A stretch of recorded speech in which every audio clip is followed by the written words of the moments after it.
AfroTales Podcast is a part of the Connected Podcast Network. Ahoy, my friends.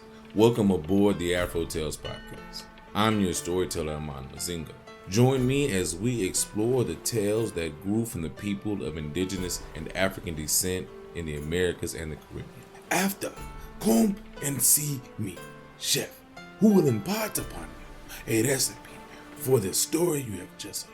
So with no further ado, let us set sail on this new age of exploration. Tayzanne. Every day, either Velina or her younger brother went to the spring to bring back water. One morning, when Velina dipped her bucket into the water, her ring fell off. The water stirred. Up came a great silver golden fish. "Have you seen my ring?" The fish disappeared into the waters and came up again with Velina's ring on his nose. "Oh, thank you. My name is Velina. I live nearby and come almost every day to the spring for water, but I did not know you lived here." The fish said, "My name is Tayzanne. I live in the deepest parts of the spring. If you would like, I will take your bucket and bring you water that is cool and sweet." Velina held out her bucket, and the fish took it and disappeared under the spring. Down he went, down and down. And then he appeared again with Velina's bucket filled with clear, sweet water. Velina thanked him and went home. After some days, the girl's mother noticed that the water Velina brought back from the spring always clearer than that which her brother brought back. She spoke to the little boy and told him to pay attention to where he got his water. Several days later, she saw it was still muddy. She scolded the boy and said, "I told you to pay attention where you dip your bucket into the water. I want you to bring back water as clear as your sister's." So the little boy decided to follow Velina. The next morning to where she dipped her bucket into the water. He walked quietly behind Velina. He hid behind a tree and watched as Velina came to the edge of the spring and sang, "Tayzanne, fish of the clear spring. Tayzanne, fish of the deep. Tayzanne, my friend, Tayzanne, Tayzanne, Tayzanne, my friend. Oh, come to me." Then he went home and told his mother that the next day he could bring back water as clear as Velina's. "How will you do this?" "It is easy. I will do as Velina. I will sing to the fish in the spring, and when he comes, I will give him a bucket and he will give me clear, sweet water just like he does Velina." No. You must not do that. That is an evil spirit that lives in the water. I will go myself." That evening, the mother followed Velina to the spring as she hid and listened as Velina sang, "Tayzanne, fish in the clear spring. Tayzanne, fish of the deep. Tayzanne, my friend, Tayzanne, Tayzanne, Tayzanne, my friend, oh, come to me." Then she saw the silver golden fish leap out of the waters and take Velina's bucket and return it filled with water. She went home, but Tayzanne, through his powers, understood the mother's intentions and told Velina that her mother would try to kill him.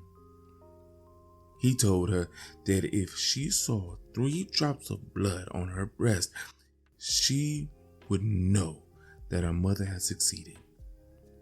Velina started to cry when she heard this, but Tayzanne said she need not worry, for in the end they would be together. The mother told her husband that there was an evil spirit in the spring who was consorting with their daughter and that they must kill it the next day. In the morning, Velina's mother sent her to the market to sell vegetables. Velina did not want to go, but she had to obey. The mother and father and the little brother went to the spring. In a stern voice, the mother sang, "Tayzanne, fish of the clear spring, Tayzanne, fish of the deep, Tayzanne, my friend, Tayzanne, Tayzanne, Tayzanne, my friend, come to me. Oh, come to me." There was no movement in the waters. "You sing," she said to her son. "Your voice is lighter. It is closer to Velina's." The boy sang softly. "Tayzanne, fish of the clear spring, Tayzanne, fish of the deep, Tayzanne, my friend, Tayzanne, Tayzanne, Tayzanne, my friend, oh, come to me." The fish leaped up. He was very large. The father threw the rope he had brought with him. He threw it like a lasso and caught the silver golden fish. But the fish was so powerful it did not die. The father had to take his machete to kill it. Velina was sad all day. In the afternoon, her breast felt damp. She thought it was her tears. When she looked down at her white blouse, she saw 3 drops of blood. Quickly, she gathered together her vegetables and went home. She entered the house and saw her mother was cooking a large fish over the fire. She ran out. She ran to the spring. She sang, "Tayzanne, fish of the clear spring, Tayzanne, fish of the deep, Tayzanne, my friend, Tayzanne, Tayzanne, Tayzanne, my friend, oh, come to me."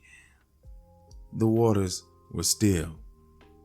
Velina went home, but she would not enter the house. She sat on the chair outside. She began to comb her hair, looking into a small mirror.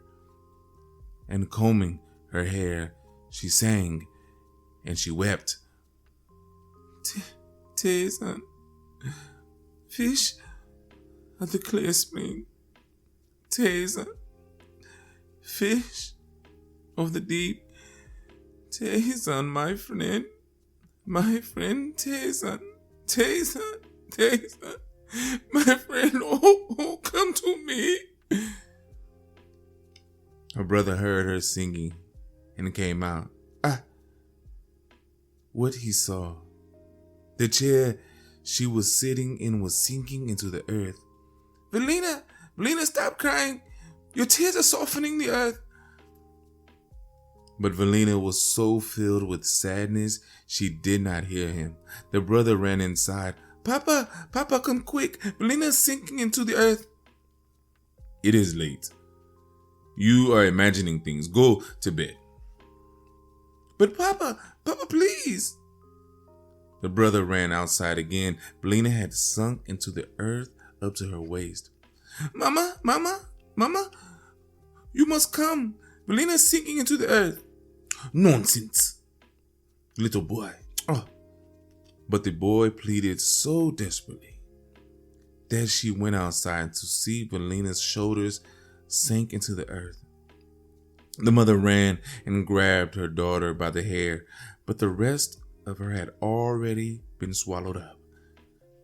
The mother stood there, and the brother too, and the night, and all that was left was Velina's hair. The end.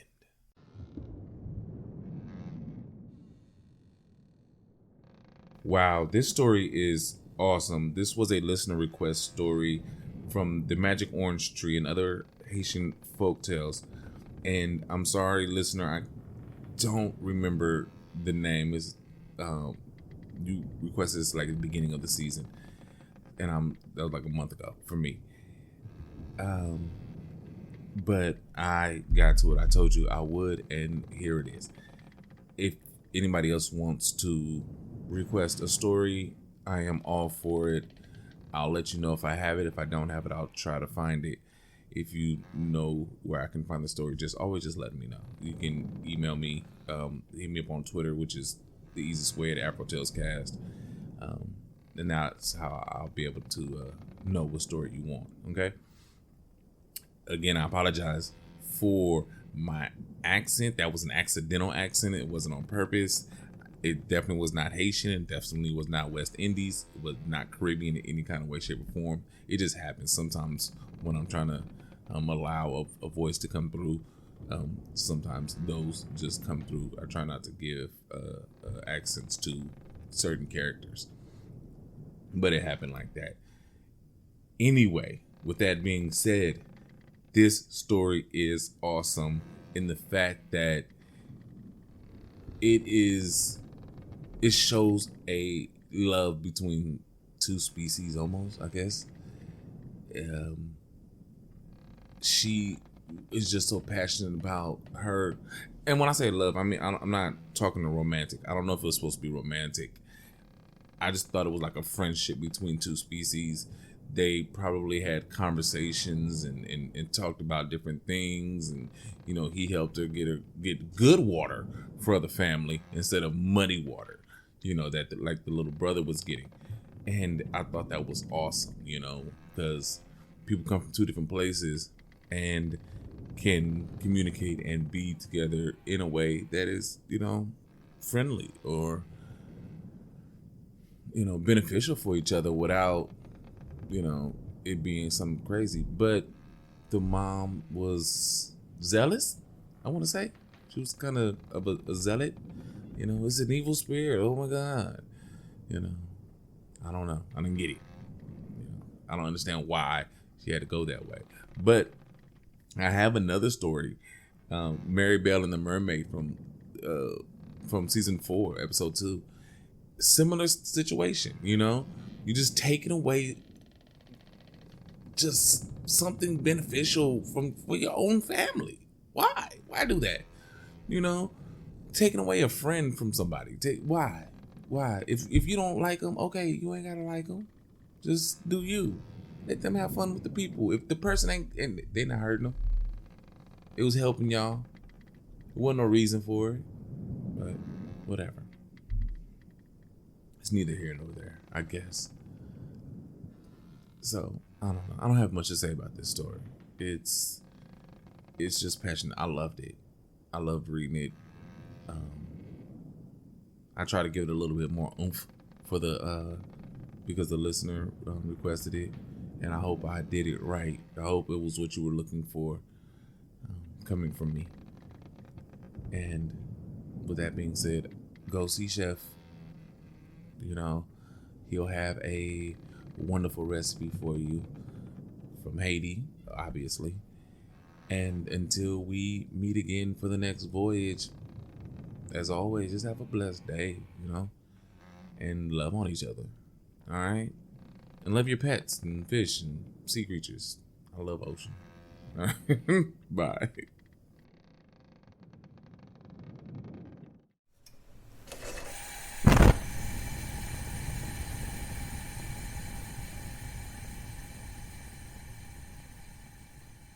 Welcome to the Galley, my friend. I am your chef, and today we have a wonderful recipe inspired by the story you have just heard. Today we will be creating Poisson Creole, or Creole fish. Now, what will you need for this recipe? 1 red snapper, about half to 1 pound, cut or cut in half. This is up to you. 1 lemon or lime, your choice, 2 tablespoons of olive oil, 2 tablespoons tomato paste, 2 to 3 crushed garlic cloves depending on size that is, 1 tablespoon chopped parsley, 2 thyme sprigs, that is the little branches, okay?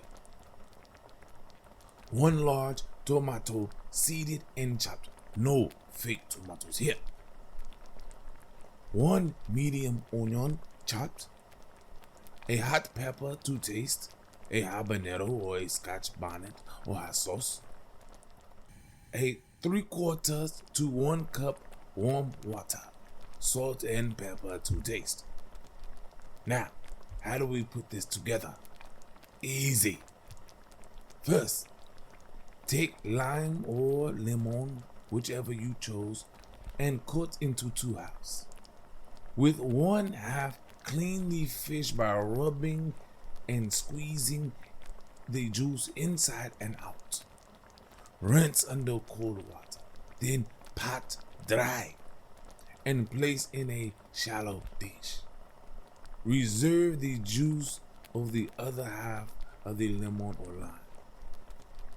Season the fish inside and out with salt and pepper. Add the garlic, the parsley, the thyme, the onion. Chop a hot pepper finely if using, or add a couple drops of hot sauce. Cover and let it marinate for 30 to 35 or 40 minutes. Remove spices from the fish. Heat the oil in a large pan. Add the tomato paste and let it cook while stirring until it is almost incorporated with the oil. Add the chopped tomato and continue to stir until you notice that the pieces are starting to wilt. Add the spices from the marinade and let cook with the tomato mixture for about 1 to 2 minutes. Gently, now let me say again, gently place the fish on the tomato mixture. Once it starts to cook, add the lemon or lime juice around the fish. Gradually add the water while alternately basting the fish with the sauce. Season with salt and pepper to taste and continue to baste until all of the water has been added. Turn the fish once to cook on the other side. Turning it more than once can cause the flesh to break if cooking whole or in pieces. Continue to baste for about 1 to 2 minutes. Cover the fish and let simmer for about 5 to 10 minutes on low heat depending on the size and thickness of fish. Uncover and baste until you have noticed that the fish is completely cooked. Remove from the pan and serve hot. And that is it, my friend. Now, you go do what you do. Make this recipe yours. And until I have another wonderful recipe for you, remember the story of Tayzanne. And until next time, as always, my friends, enjoy.